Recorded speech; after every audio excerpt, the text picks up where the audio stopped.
Today's story is called Lillian's Right to Vote, a celebration of the Voting Rights Act of 1965 by Jonah Winter and illustrated by Shane W. Evans. A very old woman stands at the bottom of a very steep hill. It's voting day. She's an American, and by God, she is going to vote. Lillian is her name.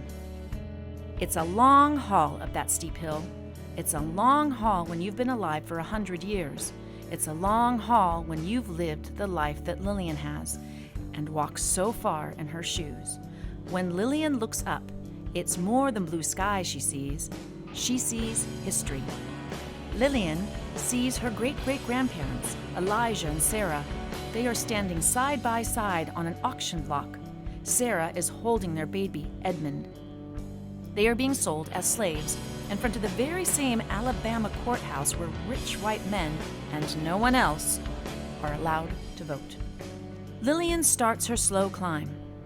Though the sun shines brightly, Lillian sees a dark time from years long past. She sees her great-grandpa Edmund, now grown. He is owned by another man, forced to pick cotton from daybreak to nightfall, right here in this country where it is written that all men are created equal.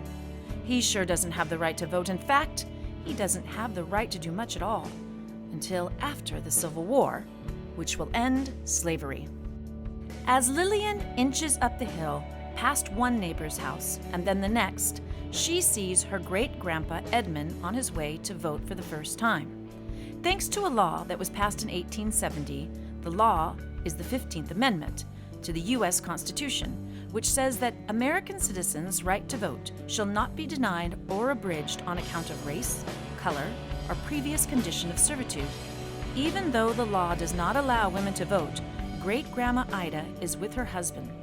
Lillian feels their dignity and their pride as they enter the courthouse for the first time. But as Lillian continues and the hill gets steeper, but that hill gets steep, she sees what happens just 20 years later, right here in Alabama. There's her grandpa Isaac at the courthouse being charged a poll tax to vote, a tax he doesn't have the money to pay. So much for that 15th Amendment, so much for Grandpa Isaac's right to vote. Lillian pauses to catch her breath, hearing now the voice of her Uncle Levi. He is telling her about those tests that they were forced to take when they tried to vote, and about the sneer on the registrar's face when he asked, "How many bubbles are in a bar of soap?" Her uncle's lips go tight as he recalls being asked to name all 67 judges in the state of Alabama, and being turned away when he failed to answer such questions. As Lillian pushes on, struggling to keep her balance, she sees a brave girl standing next to her mother and father as they try to register to vote. The year is 1920, and the 19th Amendment has just passed, a law allowing women to vote. The girl is Lillian herself, with her mama and papa. They are being chased away by an angry mob. There's Mr. Bentley, the barber, and Mr. McCrory, who owns the ice cream shop. She feels the firm grip of her mother's hand as they run through the streets back home. And though today the birds are singing and the people are smiling, Lillian sees in vivid orange and brilliant red the cross burning on the lawn of her girlhood home, set aflame by the same angry mob just because her parents want to vote. This is something she will always see. Lillian stops in her tracks, unable to keep going. As she stands there, she sees herself trying to register to vote for the very first time. She sees the blank piece of paper on which she must write down a section of the U.S. Constitution word for word as it is being mumbled by the registrar. A test she could not pass. No one could. "Are you going to vote?" she asks a young man who passes her on her route. "Yes, ma'am," he answers. "You better," she says, and she means it. For Lillian sees the funeral procession for a man named Jimmy Lee Jackson, a 26-year-old shot by a policeman over nothing more than taking part in a peaceful protest. It is March 1965. All he wanted was justice and the right to vote. Looking up to the top of the hill, Lillian wonders how she'll ever make it. It looks so far, and she's so tired. Though her feet and legs ache with 100 years of walking, what fuels her ancient body is seeing those 600 people beginning a peaceful protest march from Selma to Montgomery, Alabama. People who, though they didn't know it yet, will be stopped on a bridge in Selma by policemen with clubs. All they want is justice and the right to vote. At the front is future Congressman John Lewis, whose forehead will always bear the scar from where he was beaten. They made it only to the Edmund Pettus Bridge, where authorities set upon them.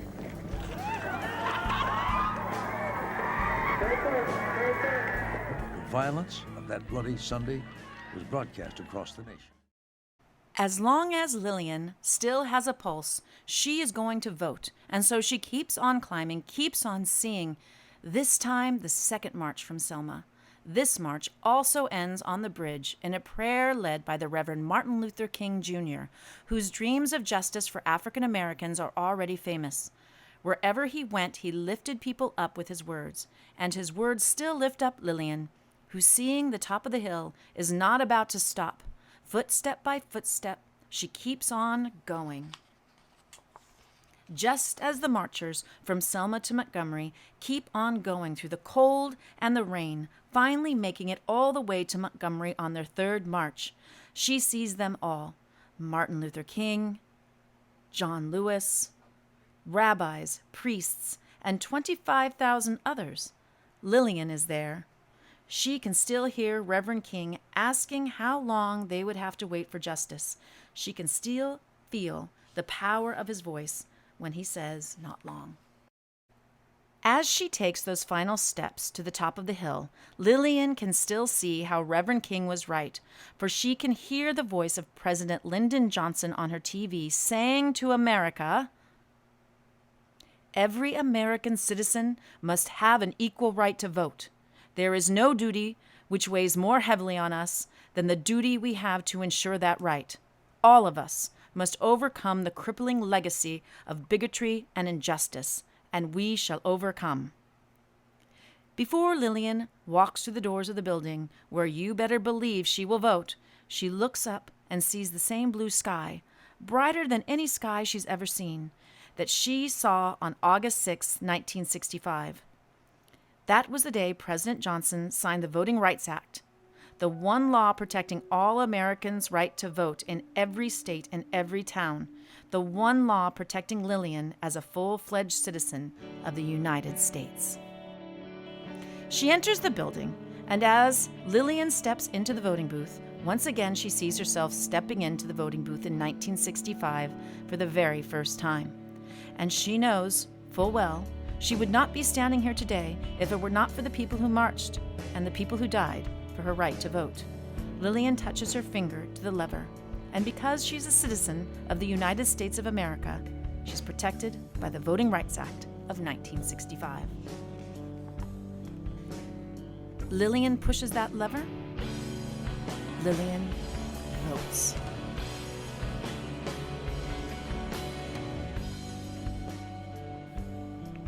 Author's note. Lillian was inspired by Lillian Allen, a resident of Pittsburgh's Hill District, who was born in Alabama in 1908, the granddaughter of a slave. In 2008, at the age of 100, not only did she vote for the first African-American president, Barack Obama, she also campaigned door to door in her hilly neighborhood, encouraging others much younger than her to vote. The image of this aged woman walking up a hill to vote seemed fitting.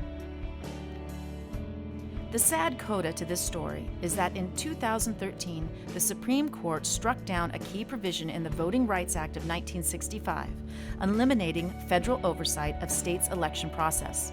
Since that decision, many states have created voter ID laws, which require all citizens to present a state-issued ID when voting. Because such identification is often difficult for the poor and the elderly to obtain, these laws have the effect of denying many Americans a basic right, a right for which so many courageous people fought and died. The right to vote still needs protection. Will a new generation rise and continue this fight? I hope you do.